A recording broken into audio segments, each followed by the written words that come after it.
It is a loaded field of 11, and if you're looking for the one to take out, the one to beat here, for me, it's World Record, the one. Up on top from the inside here. World Record at 4-1. That is an honest price, and if we go off at 5-2, 3-1, that's an absolute green light. As we're looking at this performance back in the Bing Crosby out here on the West Coast, down at the Seaside Oval of Del Mar, never got into this race early. Wasn't one of the front markers. Tried to make a bit of a late minute bid towards the line, but just didn't have it. And if you look at the last couple of starts, that's been the form line for World Record. I just think starting from that inside rail position will absolutely benefit from that on Saturday.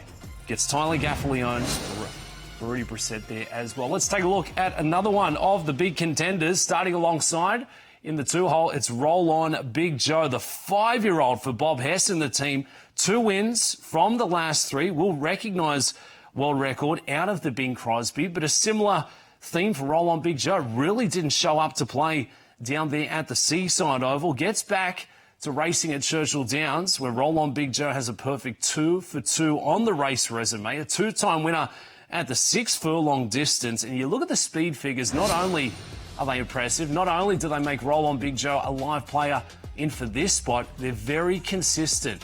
You know exactly what you're going to get on race day. Let's take a look at the morning line favourite, Bentornato, sitting at 3-1. So we're starting with the inside 3 here. We've touched on the one who I love up on top. The 2 certainly live, but this looks to be the one to beat. Early speed in bunches for Jose D'Angelo. Gets Irad Ortiz after that monster Thursday night, looking to carry that hot hand. And we haven't seen Bentornato since back at Del Mar for the Breeders' Cup Sprint at the back end of 2024. So has been on the sidelines for a good 10-month spell. The barn certainly knows how to get him up at first asking, and at this distance, the filly just knows how to fly. She is fantastic getting out of the starting blocks.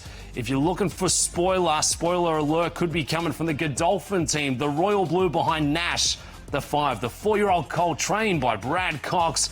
A bit of an enigma. Really don't know what you're going to get on race day. The ceiling is very high, but the bad performances, the duds, well, a little to take away a bit of stock. But for the 4-year-old, if we show up, if we get the version, we got 2 starts to go right here on the 13th at Churchill Downs. Nash could be live at a bit of a price. 6-1 on the morning line, expected to drift a little closer. We get to the start here. Full Moon Madness could be coming. Full to run, full to play as well. Starts from the outside here. The 5-year-old gelding for Michelle Nevin in the barn. This is a really impressive performance over there at Delaware Park. Came from off the pace, gets the score. You look at the sectionals, can come with a fast finish.